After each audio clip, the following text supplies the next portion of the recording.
आदाब, नमस्कार, सत श्री अकाल। मैं दुर्गेश कुमार एक बार फिर क्राइम स्टोरी वीडियो में आप लोगों का स्वागत करता हूँ। पूरे देश में कल रक्षाबंधन का त्यौहार था और त्यौहार बहुत ही हर्षोल्लास के साथ मनाया गया। पूरा देश मिठाइयाँ खरीद रहा था, मिठाइयाँ बिक रही थी, बहनें भाइयों को राखी बांध रही थी। हर्षोल्लास के साथ ये त्यौहार संपन्न हुआ, खुशी का माहौल था। लेकिन देश में एक ऐसा परिवार था जिसके वहाँ ये रक्षाबंधन का त्यौहार नहीं मनाया गया। वो था मौमिता देवगन का परिवार। ऐसा परिवार जिसकी राखी ही उजड़ गई। लगभग 1 से 1.5 सप्ताह पहले, यानी 8 और 9 अगस्त की रात, एक ऐसा संकट आया जिसके कारण परिवार में मातम छा गया। परिवार ही नहीं बल्कि पूरे देश में मातम पसर गया। और जब पूरे देश में मातम पसरा तो आज भी हाल वही है, कुछ भी बदलाव नहीं है। तो हर दिन की तरह आज भी उसी कोलकाता रेप केस में निर्भया 2 आप मान सकते हैं, निर्भया 2 के रेप केस में सारी की सारी अपडेट आप लोगों के सामने मैं रखने वाला हूं। जो भी सीबीआई की जांच में निकला है और अभी तक जहां तक सीबीआई पहुंची है जांच में, सारा क्लू आपके सामने मैं रखने वाला हूं। तो जुड़े रहिए वीडियो में। जैसा कि अगली वीडियो में हमने बता दिया है कि कोलकाता की निर्भया का गुनहगार संजय राय अब सीबीआई की हिरासत में है। सीबीआई उससे इस वारदात का हर सच जानना चाहती है। यही वजह है कि अब दरिंदे का पॉलीग्राफ टेस्ट कराने की तैयारी है। मगर इस मामले में हर दिन नई थ्योरी सामने आ रही है, सवाल भी उठ रहे हैं। मसलन पहले इस मामले को पुलिस ने सुसाइड दिखाने की नाकाम कोशिश की, फिर ये वारदात गैंग रेप का मामला बनकर तैयार हो गया और अब अंग तस्करी का एंगल भी सामने आया है। इस मामले में सीबीआई ने सोमवार को आरजीकर मेडिकल कॉलेज के पूर्व प्रिंसिपल संदीप घोष से कई घंटे तक पूछताछ की। ऐसे में सवाल उठना लाजमी है कि आखिर कोलकाता के निर्भया कांड में क्या कुछ ऐसा भी था कि मानव अंगों की तस्करी होती थी।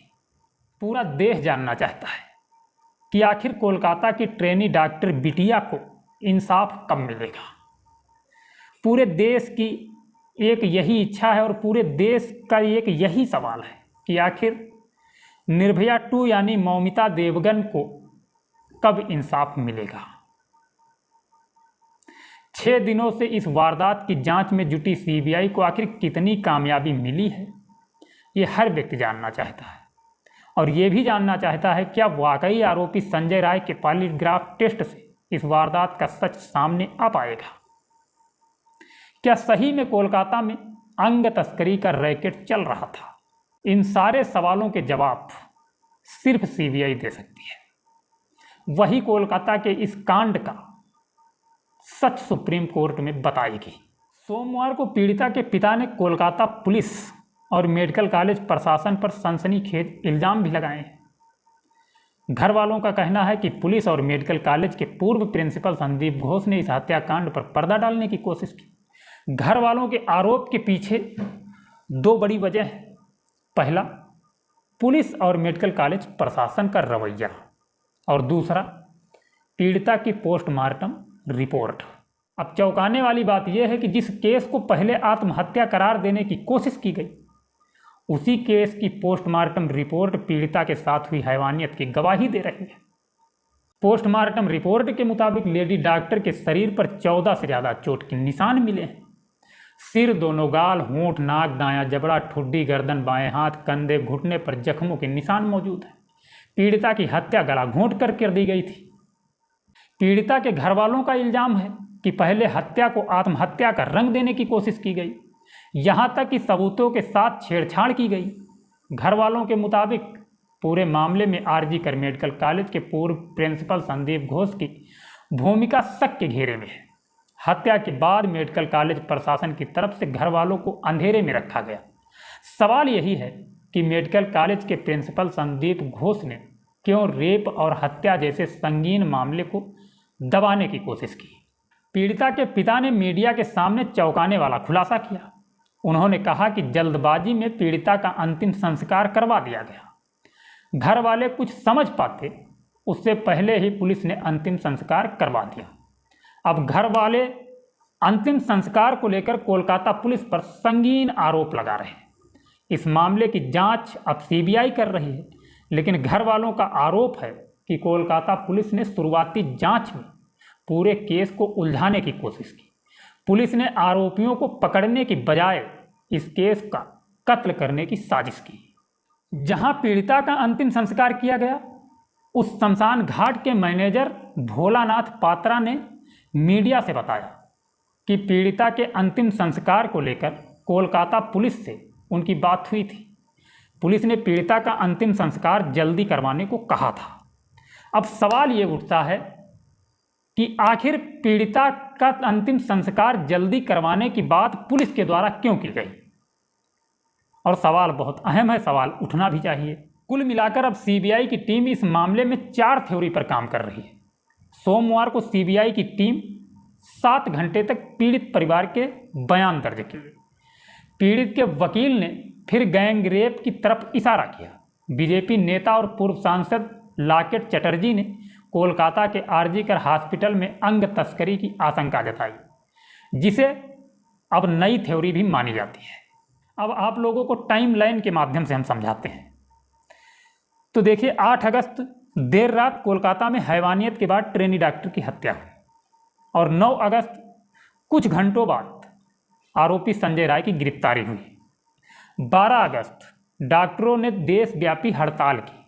फिर 13 अगस्त को कलकत्ता हाईकोर्ट ने सीबीआई जांच के आदेश दिए और फिर 14 अगस्त रात में भीड़ ने आरजीकर अस्पताल पर हमला किया, सबूत मिटाने की कोशिश की। 19 अगस्त सीबीआई को मिली आरोपी संजय राय के पॉलीग्राफ टेस्ट की मंजूरी। आरजीकर हॉस्पिटल के ट्रेनी डॉक्टर को इंसाफ दिलाने के लिए सोमवार को हजारों डॉक्टर सड़क पर उतरे। कल की बात है, वे इंसाफ मांग रहे थे। इस बीच कोलकाता पुलिस ने एक कॉलेज स्टूडेंट ट्रेनी डॉक्टर की पहचान उजागर करने के आरोप में गिरफ्तार किया। इसके अलावा दिल्ली में AIIMS के रेजिडेंट डॉक्टरों ने स्वास्थ्य मंत्रालय के बाहर ओपीडी लगाई। उन्होंने डॉक्टरों की सुरक्षा की मांग को लेकर नारेबाजी की। उन्होंने कहा कि ट्रेनी डॉक्टर के परिवार को न्याय मिलना चाहिए। देश के 71 पद्मश्री पुरस्कार डॉक्टर्स ने भी पीएम मोदी को पत्र लिखकर मामले में हस्तक्षेप करने की मांग की। उन्होंने कहा कि तुरंत अध्यादेश लाकर मेडिकल स्टाफ की सुरक्षा सुनिश्चित की जाए। अब सीबीआई ने आरोपी संजय राय का पॉलीग्राफ टेस्ट कराने के लिए कोर्ट से परमिशन हासिल कर ली है। इस मामले में एक तरफ इंसाफ के लिए धधकता आक्रोश है, तो दूसरी तरफ सियासत भी खूब हो रही है। जो भी जानकारी हमें आज तक मिली है, वो जानकारी आप लोगों को हमने देने की कोशिश की। और जाहिर सी बात है कि हमारा भी फर्ज बनता है। एक देश की बेटी थी, सिर्फ वो अपने माँ बाप की बेटी नहीं थी, वो पूरे देश की बेटी थी। एक दिन वो समाज में डॉक्टर बन करके जब निकलती तो पूरा देश उसका सम्मान करता और ना जाने वो कितने लोगों की जान बचाती। तो उस हिसाब से वो पूरे देश की बेटी थी, सिर्फ अपने माँ बाप की बेटी नहीं थी। इस वास्ते हमारा भी फर्ज बनता है कि उस बहन के लिए, उस बेटी के लिए हम भी कुछ करें, आवाज़ उठाएं, ताकि लोगों को पता चले कि हाँ, देश एकजुट है उस बेटी को इंसाफ दिलाने के लिए। और सिर्फ हमारा ही नहीं, बल्कि आप सभी लोगों का फर्ज बनता है कि उस बेटी के इंसाफ की मांग करने के लिए जो भी आपसे बन सके वो करिए, ताकि उस बेटी को इंसाफ मिले। मिलते हैं नेक्स्ट वीडियो में। जय हिंद, जय भारत।